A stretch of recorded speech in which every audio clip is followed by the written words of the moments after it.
Alright guys, today we're going to look at a good one. This is another one I was looking forward to playing again. It had been a long time since I played this particular game, and I actually had to go out of my way to purchase it. There was no other way for me to play it other than waiting for the mini or purchasing a physical copy. Today we're going to look at World of Illusion, starring Mickey Mouse and Donald Duck. This game, in my opinion, is far superior than Castle of Illusion, but we're going to take a look. We're not going to compare too much, but we're going to see if it was worthy or not to be on the Sega Genesis Mini. Guys, if you haven't subscribed to me, please do so. Again, that's going to put you in a running for a Sega Genesis Mini I'm giving away at the end of the month of September. All you have to do is subscribe. That's it. That's all you have to do. Is give me a subscribe. That's all, guys. So let's take a look at World of Illusion with our two favorite Disney characters, or at least some of my favorite. Alright guys, thanks for watching.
World of Illusion, starring Mickey Mouse and Donald Duck. When Sega announced that this game was going to be on the Sega Genesis Mini, I was pumped up. This was a great choice on Sega's behalf. When I think Sega Genesis games, great Sega Genesis games, this is up there. Now, this is not the best Disney game on the Sega Genesis, and we'll talk about that later in the review. But it is a solid title. It's an action platformer game. You play as Mickey or Donald Duck, and Mickey and Donald Duck have various abilities. Just make it through each level, and there's actually quite a bit of variety here. And we'll talk about that later in the review. We're going to see if this game should belong on the Sega Genesis Mini, and its pros and cons, and if I have any childhood memories. So let's check it out. Does World of Illusion belong on the Sega Genesis Mini? Well, you have Mickey Mouse, Donald Duck, and Disney. Disney, they want to rule it all. They want to have a piece of it all. And I guarantee when Sega and Nintendo were negotiating this, they're like, heck yeah. There would have been some other good choices to have, like Quack Shot. That would have been really, really good. And also the Aladdin games and the Lion King games. But we know that those are being released later in the year. But this is a very solid title. This is a very solid platformer game. With the power of the mouse, why not? Why not get some name recognition? Why not have adults relive their childhood and then also encourage kids of this generation to enjoy these great Disney Sega Genesis games? So yeah, this was a great choice by Sega. What makes World of Illusion a good game? Well, First and foremost, the presentation. The graphics are phenomenal. Mickey and Donald Duck look absolutely amazing. I think that this game is on par with a Sega CD game, and it shows off what the 16-bit Sega Genesis can do with its color palette. I also thoroughly enjoy the soundtrack. You're going to like the soundtrack. That's a very enjoyable one, very memorable one. And on top of that, this is just an awesome game to go through. It's just a great game, a great example of a 16-bit platformer game done right. I think that this game is 10 times better than Castle of Illusion. Just graphically speaking, the soundtrack, the gameplay, what Mickey can do with his abilities, the abilities that he does have, and also there's some more variety. And again, you will have an absolute blast. If this is your first time playing through it, it's going to be a good one. If you played it back in the day, you're going to fall in love with it all over again. I actually kind of forgot about this game before the Sega Genesis Mini was talked about and when this game was announced. So when I heard of the announcement of this being included, I actually had to go out of my way to purchase this game.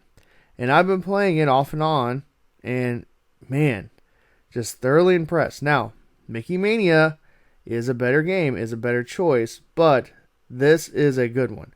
I understand why they wanted to go with the two Illusion games, and you will just have a blast killing the enemies, going through the levels, fighting the bosses, and exploring. Exploration is a big part of this game. So let's talk about the bad now. What are some of the negatives with this game? Well, I don't have too many complaints, to be completely honest. One of my biggest things was the controls. And I kind of struggled with it at times, but maybe that's just user error. Also, Mickey, I know he can run, I know, but he just seems to move really, really slow.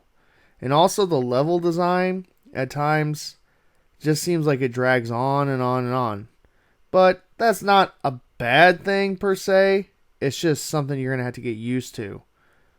So not a whole lot of bad here. You're going to enjoy it. You're going to like it for the most part. And it is quite enjoyable. It was very enjoyable to play through this game again and play as Mickey and Donald Duck. Childhood memories of World of Illusion. I really don't have any. It's kind of funny. Either I played these games and I love them and I was obsessed with them, or I just kind of heard about them in passing, or I saw them in my rental store and never really rented them. I may have rented this back in the day, but I have no recollection, no memory. The only thing I can think of having any memories of is in Sonic the Hedgehog 2, when you actually look at the manual on the back, there was a little ad for this game. That's the only thing I remember. I actually remember reading that over and over and over again and like, oh man, I gotta play this game.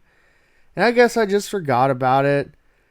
Maybe I was getting into RPGs. I don't know. Maybe I was getting into Zelda. I'm not exactly sure why I didn't play this game. I missed out big time. I would have thoroughly enjoyed to play this, just like playing Sonic the Hedgehog 2 or 3 or Sonic and Knuckles. It would have been a very good experience for me as a kid. World of Illusion is going to be an awesome playthrough for you. You're going to thoroughly enjoy the levels. You're going to enjoy the variety. You're going to enjoy the character design, the graphics, the soundtrack, all of it. It's going to be amazing. And yes, it does belong on the Sega Genesis Mini in my opinion. It's a great example of a awesome 16-bit platformer. What do you guys think? What's your favorite Disney Genesis game? Are you excited about the Lion King and also Aladdin combo coming out this year? Let me know down in the comments below. Guys, if you have not subscribed to me, please do so. It's going to put you in the running for a Sega Genesis Mini that I'm giving away at the end of the month of September. All you have to do is subscribe. Well, enjoy the rest of this footage, guys, and I hope you have a great rest of your day.